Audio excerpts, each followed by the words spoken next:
La leçon d'aujourd'hui va porter sur le tracé d'un graphique d'une fonction quadratique de la forme factorisée. La forme factorisée s'écrit, c'est vraiment factorisé, donc il y a un paramètre A qui va être ici, puis ici, ça va être deux parenthèses avec x moins x1 puis x moins x2, puis on va s'apercevoir, dans le fond, est déjà factorisé parce que je vais avoir déjà mes zéros. Fait qu'on va regarder ça plus en détail. Donc, disons que j'ai l'exemple f de x qui est égal à 2 fois, entre parenthèses, x moins 3 fois x moins 5. Donc, on peut y aller avec la méthode où ce qu'on trouve une table de valeurs avec des valeurs aléatoires, comme par exemple 0, 1, 2, 3, 4, 5. Donc, je pourrais aller mettre la valeur 0 dans ma fonction. Donc, si x vaut 0, 0 moins 3, ça va faire moins 3.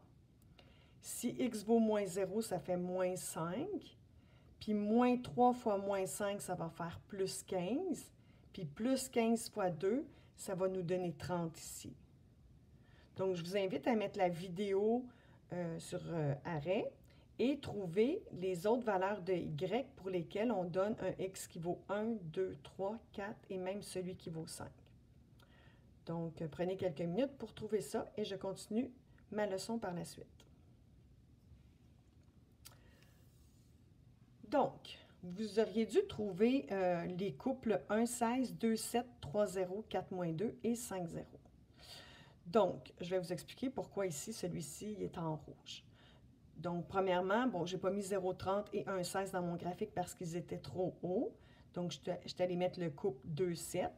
Donc, ici, j'ai le couple 2, 7. Ensuite, 3, 0 et 4, moins 2. Il s'avère que si j'arrête mon graphique au couple 4, moins 2, ici, puis je n'ai pas le 5, 0, bien, je ne peux pas être sûr que mon 4, moins 2, c'est mon sommet. Mais en allant chercher le couple 5, 0, fait qu'ici, j'ai mis 5. 5 moins 5, ça fait 0. 5 moins 3, ça fait 2. Puis si je prends 0, puis je le multiplie par 2, ça fait 0. Puis je le multiplie par 2, ça fait 0. Donc, j'obtiens le couple 5, 0. Et on s'aperçoit ici que le 4 moins 2, le x du sommet, bien, il va être à égale distance du 3, 0 et du 5, 0. Fait qu'on constate ici que le 4, il est à égale distance du 3 et du 5. Fait qu'ici, j'ai 1 de distance puis 1 de distance. Alors, on s'aperçoit qu'en trouvant le 5, 0, ça nous permet de tracer le graphique et de monter vers le haut. Donc, ce couple-là, il est assez important finalement pour poursuivre et voir qu'on a vraiment un minimum à 4 moins 2. Mais au lieu de faire une table de valeurs, puis peut-être faire des erreurs de calcul, la méthode est suffisamment simple. Fait que l'autre méthode, c'est que dans le fond, on va avoir besoin du paramètre A, du sommet et des zéros de la fonction. Le paramètre A, c'est celui qui est ici, donc sous la forme factorisée, on voit que ici c'est A. Donc le A vaut 2. Si le A il vaut 2, c'est parce que dans le fond, il est plus grand que 0. Et si c'est plus grand que 0, si le A est plus grand que 0, dans le fond, on va avoir un minimum. Fait qu'on va avoir ici une fonction qui va être dans ce sens-là. Donc, on va avoir un minimum.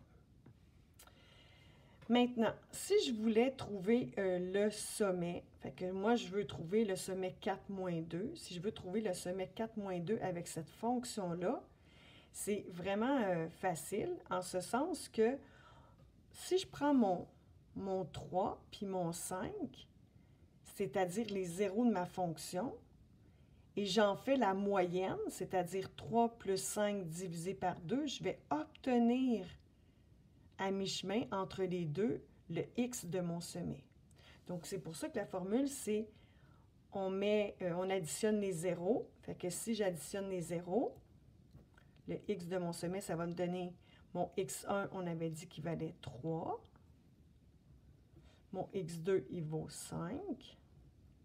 Et quand je divise par 2, j'obtiens que le x de mon sommet vaut 8 divisé par 2, ce qui fait 4.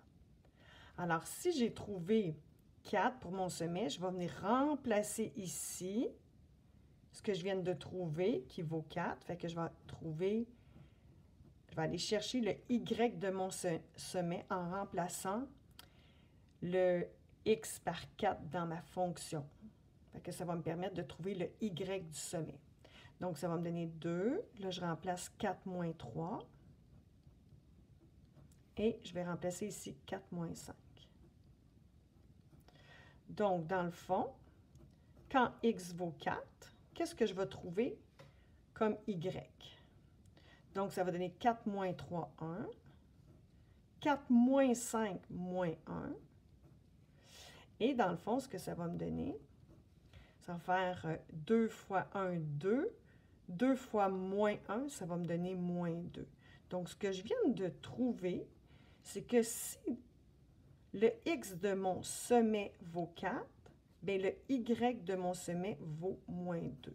Et c'est en plein ce que j'ai trouvé tantôt là, avec ma table de valeurs, mais je ne savais pas que c'était mon sommet tant que je n'avais pas fait le couple 5-0. Donc, c'est la méthode ici, là, c'est vraiment la formule pour trouver les coordonnées du sommet. Maintenant, pour trouver les zéros de la fonction, c'est vraiment facile parce qu'on a déjà la forme factorisée. Donc, pour trouver les zéros, c'est qu'est-ce que x vaut quand y vaut 0. Donc, dans le fond, moi, je vais remplacer dans ma fonction ici. Donc, je vais mettre 2 fois x moins 3 fois x moins 5. Donc, je cherche la valeur du x quand, ici, y vaut 0. Donc, dans le fond, je peux diviser par 2 de chaque côté. Et ça va me laisser avec mon x moins 3, puis mon x moins 5, qui est égal à 0 divisé par 2, qui fait 0. Et de ceci, j'ai déjà la forme factorisée. Ce qui est intéressant, ça me permet de dire ou bien ma parenthèse x moins 3 vaut 0, ou bien ma parenthèse x moins 5 vaut 0, ce qui fait que x ici vaut 3. Ici, si j'isole mon x, bien, je vais faire comme plus 5 de chaque côté, donc mon x vaut 5.